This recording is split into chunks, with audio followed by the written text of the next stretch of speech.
nya. Metro Pagi kembali dengan informasi dari Barreskrim Mabes Polri yang menangkap 2 orang tersangka tindak pidana perdagangan orang di sebuah hotel berbintang 5 di kawasan Jakarta Pusat. Ya, 2 orang tersangka berinisial F yang berprofesi sebagai manajer artis dan juga O yang berprofesi sebagai manajer tempat hiburan malam. Dan saya mengamankan 2 tersangka. Barreskrim juga turut mengamankan 2 orang artis dan juga model majalah dewasa berinisial NM dan PR yang juga merupakan finalis Putri Indonesia. Keduanya ditetapkan sebagai korban tindak pidana perdagangan orang karena terjadi eksploitasi seksual. Kasubdit Direktorat Tindak Pidana Umum Barreskrim Polri Kombes Pol Umar Esfana menyatakan saat ini 2 orang tersangka dan 2 orang korban masih dalam pemeriksaan. Pemeriksaan yang dilakukan berupa pencarian isi data telepon genggam milik tersangka untuk mendapatkan data pihak yang terlibat. Penangkapan dilakukan pada pukul 21.30 Kamis malam.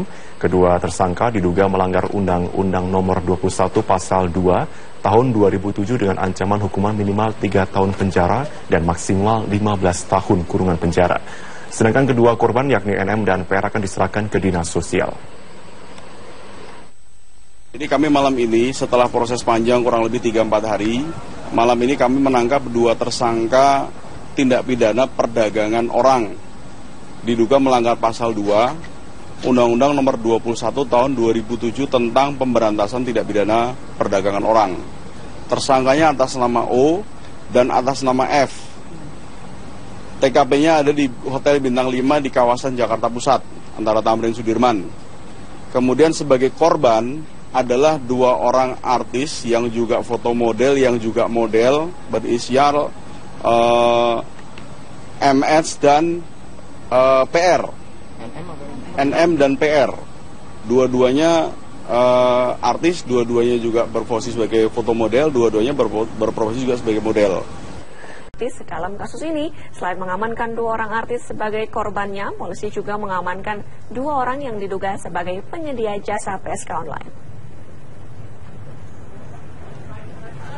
Berawal dari pengembangan kasus mucikari RA yang juga tersangkut kasus prostitusi online beberapa waktu lalu, petugas mengamankan 2 orang artis yakni NM dan PR sebagai korban, sementara 2 orang lainnya yang berinisial O dan F diamankan petugas sebagai tersangka.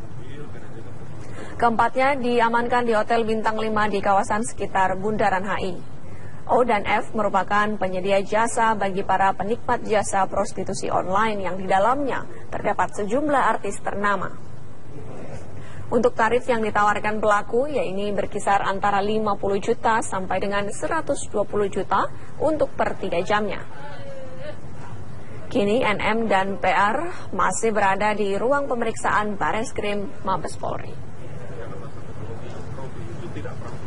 Dengan manajer atau artis dia lewat TUI, dan itu mereka tidak langsung, mereka betul-betul kebetulan korbannya adalah artis dan juga model dan juga catwalk, dia model pakaian begitu atas nama NM dan satu lagi PR. Dari hasil pengembangan yang paling murah di kelompoknya O ini, 1 kali short time gitu sekitar 3 jam itu paling murah 50 juta, kemudian yang paling mahal 120 juta. Itu termasuk artis senior juga ada dalam rekaman kita, sedang kita kembangkan untuk menuju ke sana. Ini sebenarnya pengembangan dari yang disidik oleh Polres Jakarta Selatan, karena ternyata RB itu ngambilnya dari O ini. Kita beralih ke kabar lainnya, pemirsa. Salah seorang saksi kasus prostitusi online dengan mucikari Robby Abbas yang diduga turut melibatkan artis sebagai pekerja seks komersialnya divonis oleh Pengadilan Negeri Jakarta Selatan selama 16 bulan penjara. Robby Abbas pun terbukti bersalah dan melanggar Undang-Undang Pasal 296 KUHP serta Pasal 506 tentang perbuatan asusila.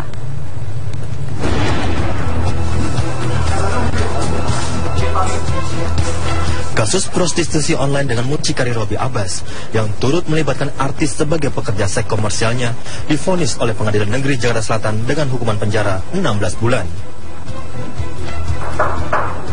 Terdakwa Robby Abbas terbukti bersalah dan melanggar Pasal 296 dan Pasal 506 KUHP tentang perbuatan asusila.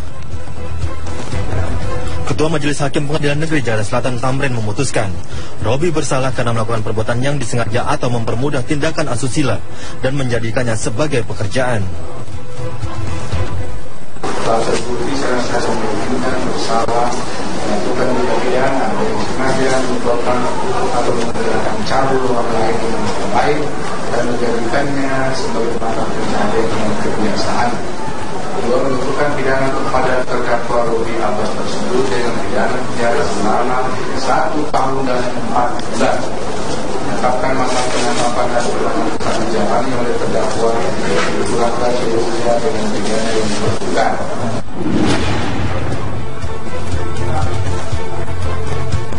Kuasa hukum Robi Abbas Peter L. mengatakan masih berpikir untuk mengajukan banding atas putusan majelis hakim.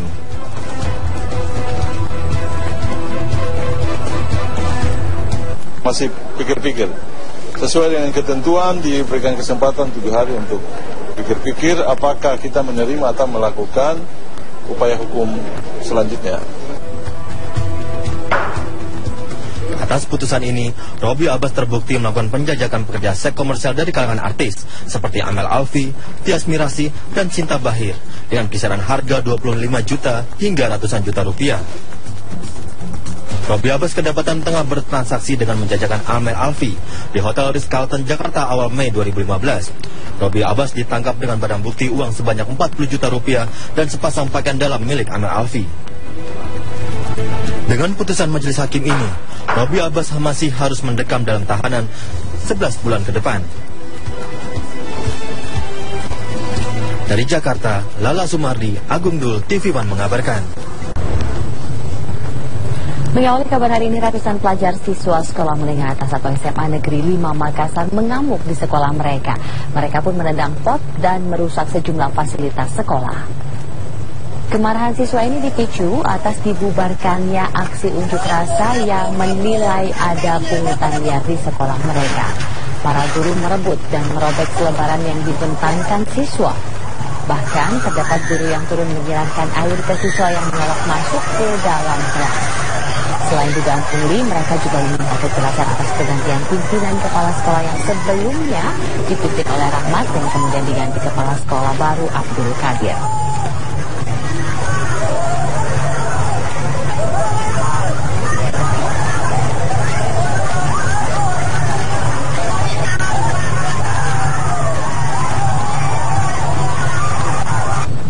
Sebuah taksi ditembak pengemudi mobil pribadi di Jalan Kapten Tendean Mampang, Jakarta Selatan pagi hari tadi. Meskipun tidak ada korban, tetapi akibat penembakan taksi mengalami pecah ban.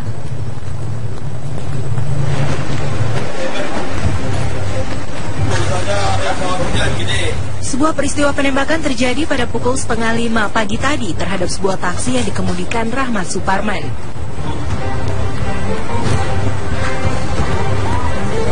Kasus ini bermula saat Rahmat berhenti di sebuah lampu lalu lintas yang berada di kawasan Mampang, Jakarta Selatan. Saat hendak berjalan usai lampu lalu lintas menunjukkan warna hijau, tiba-tiba seorang pengemudi mobil pribadi menembak bagian belakang taksi hingga menembus ban bagian belakang sebelah kiri dan menyebabkan ban menjadi kempis. Sopir taksi berusaha tetap melanjutkan perjalanan, meski penembak sempat mengancam akan menembak kembali ke arah korban. Pihak kepolisian telah melakukan pemeriksaan terhadap korban dan saksi.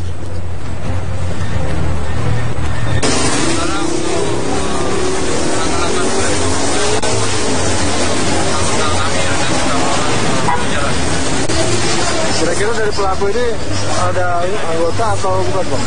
Sampai sekarang masih didalami, untuk masih di lapangan,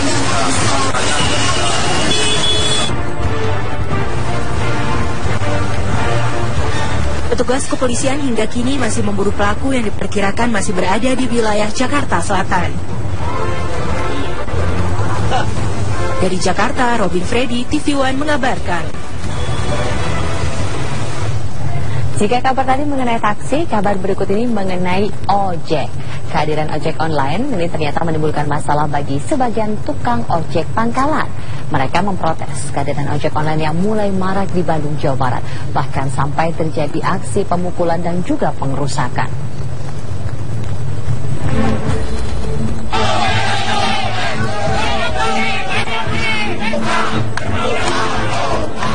Kehadiran ojek online selain membuka lapangan pekerjaan bagi sebagian orang, namun ternyata juga turut menimbulkan masalah bagi sebagian pemudik ojek pangkalan. Sekitar 200 orang anggota paguyuban ojek sekota Bandung, Jawa Barat menolak kehadiran ojek online dan akhirnya melakukan protes di halaman kantor pemerintahan kota Bandung, Jawa Barat. Murahnya tarif yang dipatok oleh ojek online dan merosotnya jumlah pendapatan ojek pangkalan diduga sebagai pemicu utama bagi sebagian pengemudi ojek pangkalan yang ada di Kota Kembang ini. Merasa tidak ditanggapi, mereka kemudian mendobrak pintu gerbang yang kemudian dihadang oleh aparat setempat. Akhirnya perwakilan dari ojek pangkalan ini diterima untuk bermusyawarah dengan perwakilan pemerintah Kota Bandung. Mereka mengancam akan menurunkan lebih banyak massa apabila ojek online masih beroperasi di Bandung, Jawa Barat.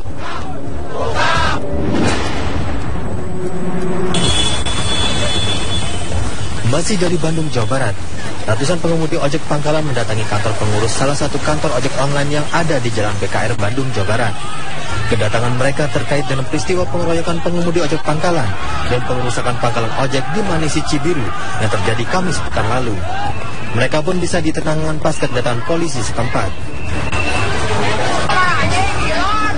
Mendapati kekisruhan yang terjadi di wilayahnya, Wali Kota Bandung Ridwan Kamil menyatakan akan memanggil kedua belah pihak. Saya akan pertemukan ojek pangkalan dan ojek, cuman waktunya belum ketemu aja, untuk memastikan bahwa tidak ada yang dirugikan. Nomor satu itu harus dari sudut pandang masyarakat pengguna. Kedua, ojek pangkalan harus mengupgrade dirinya. Zaman sudah berubah. Dulu orang cuma pakai HP buat nelpon, sekarang buat segala hal. Jadi ojek pangkalan juga harus bisa menerima orderan dari online.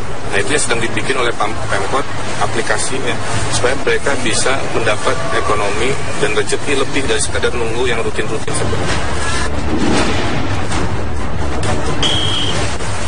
Kebutuhan akan moda transportasi yang murah dan bebas kemacetan tentulah idaman bagi setiap konsumen. Namun diperlukan formula yang baru agar saling menguntungkan dan tidak merugikan kedua belah pihak. Dari Bandung, Jawa Barat, Asep Barbara dan John Hendra, TV One mengabarkan.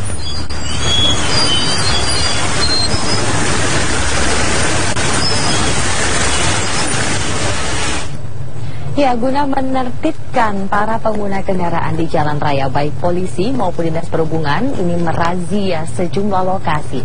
Dalam razia di sepanjang siang tadi, ada ratusan pengendara yang kedapatan melakukan pelanggaran.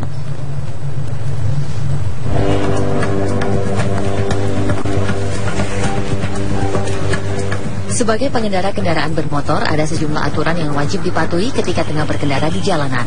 Tak hanya harus memiliki surat izin mengemudi dan membawa surat tanda kendaraan bermotor, jika merunut pada Undang-Undang Lalu Lintas, ada beberapa barang yang mesti ada ketika mengendarai kendaraan bermotor.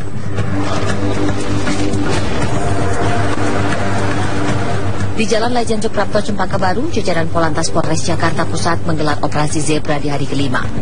Dalam operasi siang tadi, seorang anggota TNI akhirnya ditahan karena mengemudi minibus tanpa mengenakan pakaian. Inilah oknum TNI yang kedapatan tidak mengenakan baju karena merasa panas setelah dari pemakaman. Meski sempat terjadi adu mulut, namun pelaku tetap digiring ke Mapolres Jakarta Pusat. Di sepanjang hari ini ada ribuan kendaraan baik roda 2 maupun roda 4 yang terjaring razia.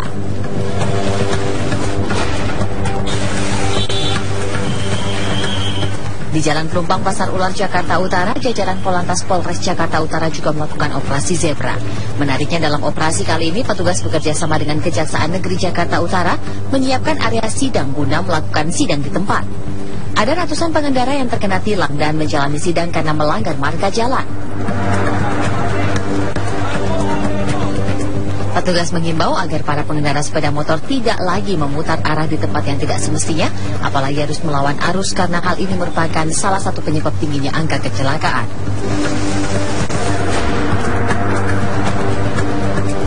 Tak hanya polisi yang merazia kendaraan pribadi, petugas dari Suku Dinas Perhubungan Jakarta Selatan turut melakukan razia di Terminal Pasar Minggu. Dalam razia ini, puluhan petugas mencopoti kaca film gelap kendaraan umum guna menghindari kejahatan seksual yang kerap terjadi di dalam angkot. Dari razia yang dilakukan, ada 10 kendaraan yang ditilang, sementara